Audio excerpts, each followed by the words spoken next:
बिस्मिल्लाहिर्रहमानिर्रहीम, अस्सलाम वालेकुम। मैं सैयद इमरान शफ़क़त आपकी खिदमत में हाज़िर हूँ। पाकिस्तान के बड़े बड़े सहाफ़ी ये इतलात दे रहे हैं कि राब्ते बहाल हो चुके हैं इमरान खान साहब के साथ, और जहांगीर तरीन साहब के साथ भी कुछ मामला तय करवा दिए गए हैं और इमरान खान साहब की वापसी हो रही है। और इमरान खान साहब को बता दिया गया है पाकिस्तान की ISI की तरफ से, और इसके पीछे भी बड़ी लंबी लंबी कहानियाँ छोड़ू प्रोग्राम जारी है कि जी क्यों खान साहब आप ज़्यादा परेशान ना हो, आप ज़्यादा टेंशन ना लें, आपको कुछ नहीं होता, आप अगले वज़ीर आज़म हैं, 2/3 मेजॉरिटी के साथ वज़ीर आज़म है, आपने बस घबराना नहीं है। ये सारी इतलाएँ गलत हैं और मैं माफ़ी चाहता हूँ, ये पाकिस्तान के बड़े बड़े सहाफ़ियों की इतला गलत है जो कह रहे हैं कि जी कि इमरान खान साहब को कह दिया है कि मार्च में इलेक्शन हो जाएंगे। कोई ऐसा फ़ैसला नहीं हुआ। मैं बर बनाए इतला आपको ये वाली ख़बर दे रहा हूँ कि इमरान खान साहब के साथ कोई मुलाकात तो हुई है, लेकिन वो इमरान खान साहब को, अगर मैं ये कहूँ कि उनका बंदोबस्त पूरा, कुछ अल्फाज इस तरह के हैं या कुछ चीज़ें इस तरह की हैं कि कुछ कहावतें, कुछ सेइंग्स जो पंजाबी की हैं वो मतलब पूरा कर देती हैं, कम्युनिकेट पूरा कर देती हैं, अबलाग मुकम्मल हो जाता है एक कहावत बोल दी जाए। तो वो हमारे कुछ दोस्त हैं वो ज़रा माइंड करते हैं कि यार ये कौन सी लैंग्वेज आप यूज़ कर रहे हैं। सर ये हमारे पंजाब की लैंग्वेज है यार, ऐवें ना करो ना। तो पंजाब में कहते हैं मक्कू ठप्पना, या फिर कहते हैं कि मंजी ठोकना। ये जो मंजी ठोकना, मक्कू ठप्पना, ये बेसिकली है, अगर मैं इसका उर्दू में मतलब आपको ट्रांसलेट करना चाहूँ तो शायद वो उस तरह पूरा मैं बता ना पाऊँ, लेकिन मैं फिर भी बताता हूँ कि पूरा बंदोबस्त कल वो कह रहे थे ना मुझे दीवार के साथ ना लगाया जाए। दीवार के साथ, सर दीवार के साथ लगाना तो छोटी बात है, सर दीवार में चुनवाने की बात हो रही है। मामला यहाँ तक पहुँच गया। और हमारे दोस्त हैं असदूर साहब, ये खबर उन्होंने भी दी है, उन्होंने तो नाम बताया कि वो आकफ, मेजर जनरल आकफ इकबाल साहब हैं जो काउंटर टेररिज्म को हेड करते हैं ISI में, वो मिले हैं इमरान खान साहब से। कुछ चीज़ें मैंने भी पता की हैं, और वो इमरान खान साहब को वो मिलने का एक बड़ा एक होता है ना कि तरीके के साथ, मेजर जनरल लेवल का बंदा यूं करके जाके जब मिलता है आपको, तो फिर इसका मतलब होता है कि बिजनेस इज़ डैम सीरियस। क्या सीरियस है कि खान साहब वो जो है ना उधर तालिबान, वो हमारे ख़िलाफ़ जिहाद के नाम के ऊपर चंदे पकड़ रहे हैं, तैयारी कर रहे हैं, और आप जो मोहब्बतों की पींग है ना वो बढ़ाई हुई है आपने कि जी के तालिबान को एक मौका और दो, या अमन को एक मौका और दो, और जनाब के इनको दफ्तर खोल के दो, और इनके साथ मुज़ाकरात करो, और ये करो वो करो। ख़बरदार अब ये वाली हरकत की अपनी गवर्नमेंट को कहें, ये जो KPK में है, कि अगर इंसान के बच्चे बनना है, सही तरह चलना है तो ठीक, नहीं तो फिर सानू होर भी तरीके नाल निबड़ना आंदा है। तो ये बातें जो हैं, ये अल्फाज तो शायद इस तरह के यूज़ ना हुए हों, लबो लहजा शायद ये वाला ना हो, लेकिन मीनिंगफुल था। मैसेज प्रॉपर कन्वे किया गया है कि खान साहब अब जो हैंकी बैंकी आप करते हैं ना, ये नहीं चलेगी। तो मैं तो ये समझता हूँ, मुझे इस इतला के बाद तो ये वाली क्या इसको कहेंगे कि सूरत हाल यकसर मुख्तलिफ नज़र आ रही है। पहले पाइन जो है वो आउट हुए पाकिस्तान की पॉलिटिक्स से, और वो जो उन्होंने ज़ोर लगाने की कोशिश की वो भी उनका क्या इसको कहेंगे, वो ज़ोर ना चल सका, सादा अल्फाज में ये कहेंगे, क्योंकि उनको जो सपोर्ट थी पाकिस्तान के सिस्टम के अंदर से वो जो मिल रही थी वो तो गई जहाँ पर उसने जाना था, मतलब उसने जहाँ पे भी जाना था। मैं अब इसके किसी को अब मज़ीद जो है ना वो क्या कहते हैं, क्या गई बात पे हुज्जत करना, तो मैं बकौल परवीन शाकर के मरहुमा के मैं वो वाली बात नहीं करता, मैं गई बात पे हुज्जत नहीं करता। लेकिन आपको पता है कि जिसके सहारे पे खान साहब जो थे वो खड़े थे, वो सहारा नहीं रहा उनका। तो फिर उसके बाद इनके मामलात और गड़बड़ हुए, फिर ये धमकियों पे आए। आखिरी धमकी इन्होंने कल दी, वो वाली मतलब कि मैं तो ये कर दिया जाऊँगा, वो कर दिया जाऊँगा। और आखिरी जो मक्कू ठपा गया, पॉलिटिकली जो फ़ायदा पहुँच रहा था, जो ये तासुर जा रहा था कि इमरान खान साहब को फ़ौजी ख़ानदानों के ख़ानदान सपोर्ट कर रहे हैं, वो उनके धरनों में जाते हैं और जनाब वो शाला शाबा इंजॉय करते हैं, वो वाला तासुर भी कल हवा हो गया। जब वज़ारत दिफ़ा पाकिस्तान में किस तरह चलती है ये आपको बताने की ज़रूरत नहीं है। यहाँ पर तो वज़ीर जो दिफ़ा होता है वो वज़ीर फ़ारिग ही होता है एक तरह से। तो दिफ़ा के मामलात किसी और तरह पर चल रहे होते हैं।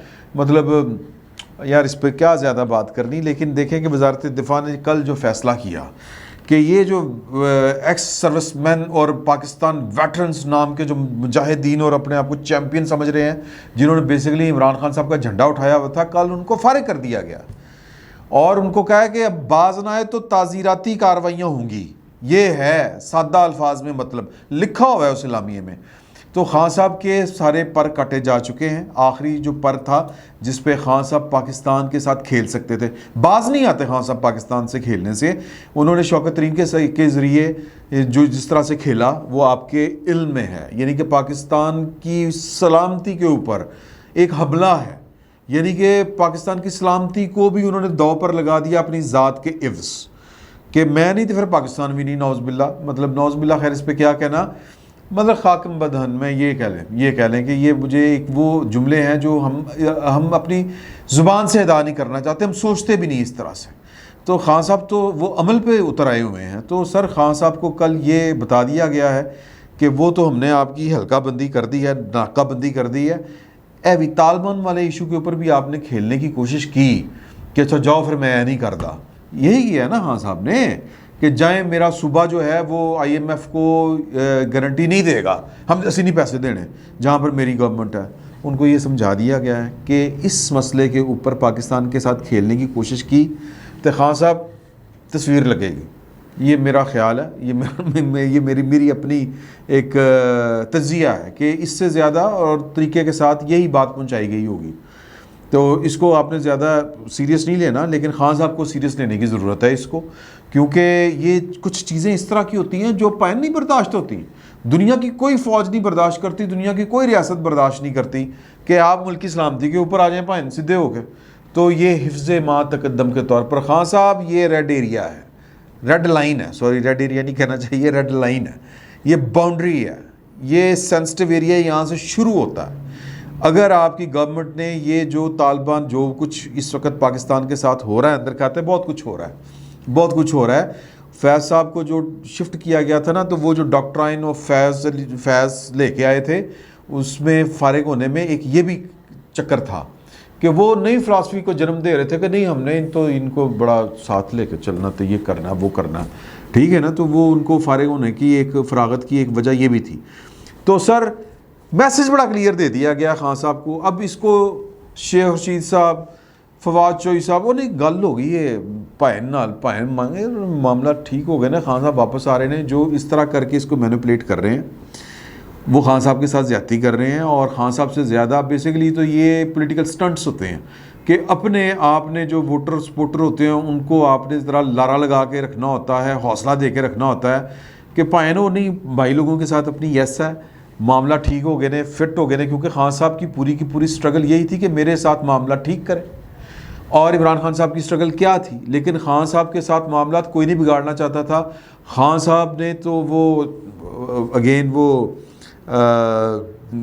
मेरा ख्याल है कि किसी सहाफ़ी ने बताया, मुझे लगता है कि अपने वो आज़ाद सईद साहब ने और चीमा साहब ने बताई बात कि जी के वो नदीम अहमद अंजुम साहब को जब इंटरव्यू किया था खान साहब ने, तो पूछ रहे थे कि पाकिस्तान का सबसे बड़ा मसला क्या, उन्होंने कहा इकॉनमी। उन्होंने कहा नहीं, पोजीशन है मसला। तो खान साहब के जो मसाइल हैं, जो चीज़ें हैं, वो इसी तरह की हैं। तो खान साहब जो हैं वो उन्होंने पाकिस्तान की अपोजिशन को मसला समझा, तो फिर जिन्होंने पाकिस्तान का जो मसला समझा हुआ था, जो वो मसला खान साहब नहीं समझ रहे थे, फिर उन्होंने समझाता। उन्होंने कहा भैन फिर तुम यह मसला समझते हो अपोजिशन, तो फिर निबड़ लो। मतलब खान साहब सारियाँ की सारियाँ जो तड़ियाँ जो ज़ोर शोर लगा रहे थे, सारा कुछ वो तो पाकिस्तान की इस्टेब्लिशमेंट के सर के ऊपर लगा रहे थे कि जब तक वो साथ थी। और मैं आपको बरबनाए इतला बता रहा हूँ कि पाकिस्तान की इस्टेब्लिशमेंट ने बहुत से पाकिस्तान के पॉलिटिकल लीडरों को ये मरियम बीबी क्यों गिरफ्तार नहीं हुई, नवाज शरीफ साहब कैसे बाहर चले गए, और शहबाज शरीफ साहब को तो साफ़ियों की मौजूदगी में इन्होंने कहा था मुझे पता है शहबाज शरीफ की बेल किसने करवाई है, किसने निकाला है। तो पाकिस्तान की जो इस्टेब्लिशमेंट थी वो पहले दिन से कह रही थी कि मसला पाकिस्तान की इकॉनमी है। खान साहब कहते थे कि पाकिस्तान का मसला जो है वो अपोजिशन है, मेरे सियासी मुखालिफ हैं, इनको मुका दें। तो खान साहब एक नेचुरल एक जो कहते हैं ना चीज़ें जो बिल्डअप होती हैं वो चीज़ें और होती हैं, जब किसी गुब्बारे में हवा भरी जाती है तो उसका अंजाम कार यही होता है जो खान साहब का हो रहा है। तो अब आलम ये देखें कि खान साहब जो हैं वो उनको अभी भी मामला समझ में नहीं आ रहे। वो पाकिस्तान का एक 2/3 हिस्सा जो है वो पानी ज़ेरे आब है, और पाकिस्तान के 3 करोड़ के लगभग जो लोग हैं वो इस वक्त शदीद मुश्किलात का शिकार हैं। और इमरान खान साहब ऐसे हालात में जलसे कर रहे हैं। आज भी उन्होंने वो वकला कन्वेंशन किया, उससे पहले उन्होंने बस वो एक ब्रीफिंग ली सैलाब के ऊपर। पंजाब की गवर्नमेंट क्या कर रही है सैलाब के लिए? KPK वाले उन्होंने सैलाब के लिए अभी तक क्या किया है? या पाकिस्तान का वो इलाका बलूचिस्तान और सिंध जो ज़्यादा तबाह हुआ है उसके लिए पंजाब ने क्या किया है? सवाल है ना। तो सवाल ये है कि ये जो इमरान खान साहब सरगोदा में जब जलसा करते हैं, लोग भंगड़े डाल रहे होते हैं, लोग नाच रहे होते हैं उसके ऊपर, और खान साहब सिर्फ मुझे वापस गोद में बिठाओ, मैं ढाड़ी दाढ़ी पुटा, वो ये वाला जो मुतालबा जब करते हैं, तो वो जो ज़ेरे आब लोग हैं वो पंजाब के बारे में क्या सोचते होंगे? खान साहब के जलसों में जाने वाले पंजाबियों के बारे में क्या सोचते होंगे? ये एक बड़ा अहम सवाल है। ये पाकिस्तान के वफाक के ऊपर ये आने वाले वक्त में बड़े सवाल उठेंगे। खान साहब को ये समझ नहीं आ रही, लेकिन जिनको समझ आ रही है, जिन्होंने वफाक को बचा के रखना है, उनको ये समझ आ रही है। पाकिस्तान पीपल्स पार्टी जिस तरह करके भी कर रही है, लोग जो कुछ मर्जी कहते फिरें, लेकिन वो ग्राउंड के ऊपर मौजूद हैं। वो लोगों से जूते खा रहे हैं, बातें सुन रहे हैं, भुगत रहे हैं लोगों का गुस्सा बर्दाश्त कर रहे हैं, लेकिन ब्रीफिंग लेके दौड़ नहीं रहे, पानियों के अंदर मौजूद है। खान साहब की कर रहे हैं। खान साहब का ये चीफ मिनिस्टर क्या कर रहा है? खान साहब मियाँ वाले से नहीं, गुजरात से जलसा लड़े, इलेक्शन लड़े। तो मैं आपको यहाँ पे ख़बर ब्रेक कर रहा हूँ कि 5 बंदे 3 हफ्ते पहले जो गवर्नमेंट साइड के हैं, अब मैं इसमें डिटेल में नहीं जाऊँगा क्योंकि अभी ये मामला चल रहे हैं, वो 3 हफ्ते पहले वो उन पर काम हो चुका था, वो यस मॉल हो चुका था, और 3 और मज़ीद चाहिए थे उनको, उनके ऊपर काम जारी है। और किसी भी वक्त पंजाब की हुकूमत का तियाँ पांचा हो जाना है। परवेज़ इलाही साहब आपको चीखे मारते नज़र आएंगे, पायोडीन लगा के हड्डियाँ जोड़ते नज़र आएंगे आपको, और इनके साथ बहुत बुरी होने वाली है, और उन सब के साथ बहुत बुरी होने वाली है जिन्होंने पाकिस्तान के साथ बहुत बुरा किया है। और उनमें जो भी हैं वो आपके नॉलेज में हैं, और कुछ तो सियासी लोग हैं और कुछ गैर सियासी लोग हैं।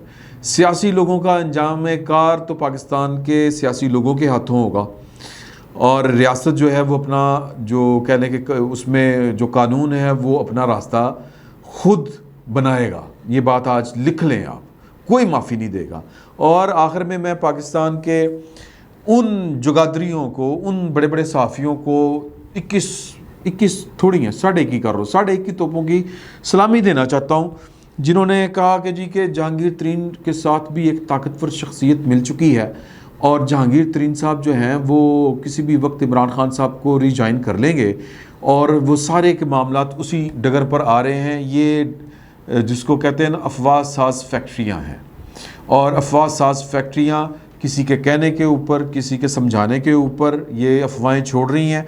और कुछ सहाफ़ी, मैं उनको सादा नहीं कहता क्योंकि वो बड़े लेवल के सहाफ़ी हैं, उनके राब्ते बड़े ठीक हैं, तो इसके पीछे कोई उनका अपना एजेंडा हो सकता है। जो ये कह रहे हैं कि जी के इमरान खान साहब की वापसी हो रही है, कोई वापसी नहीं हो रही, ये आप लिख लें। किसी ने नहीं इमरान खान साहब को कहा कि खान साहब आप परेशान ना हो, मार्च में इलेक्शन करवा रहे हैं।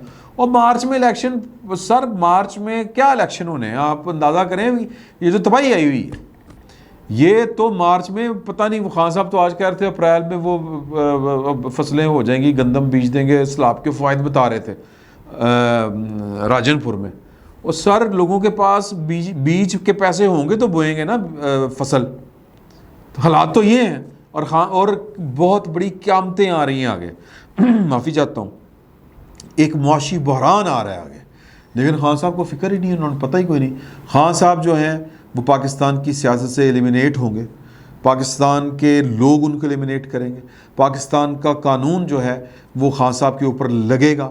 और जो जहांगीर तरीन, ये कहानी सुना रहे हैं जहांगीर तरीन, सर जहांगीर तरीन साहब रावी हैं, मैं उनका कहना है कि यार मेरे ख़िलाफ़, मेरी फैमिली के ख़िलाफ़ मैंने किया क्या था जो 3 मुकदमे दर्ज कराए खान साहब ने। खान साहब एक घटिया लेवल के इंसान है, मैं माफ़ी चाहता हूँ। उनकी आप तारीख़ उठा के देखें, उन्होंने माजिद ख़ान से लेके, जावेद मियाँदाद से लेके, ज़ीनत अमान तक, ज़ीनत अमान से लेके रियाम ख़ान तक, रियाम ख़ान से लेके जमामा ख़ान तक, ये तरतीब आगे पीछे अगर होगी तो मैं माफ़ी चाहता हूँ। किसके साथ क्या नहीं किया, हर उस बंदे को इन्होंने डसा है, काटा है जिसने इनके ऊपर एहसान किया, जिन्होंने इनके लिए रास्ता बनाया, जिन्होंने इनके लिए मुश्किल आसान की। इनका आखिरी शिकार जनरल बाजवा थे। फिर वक्त इतना ही, बहुत बहुत शुक्रिया।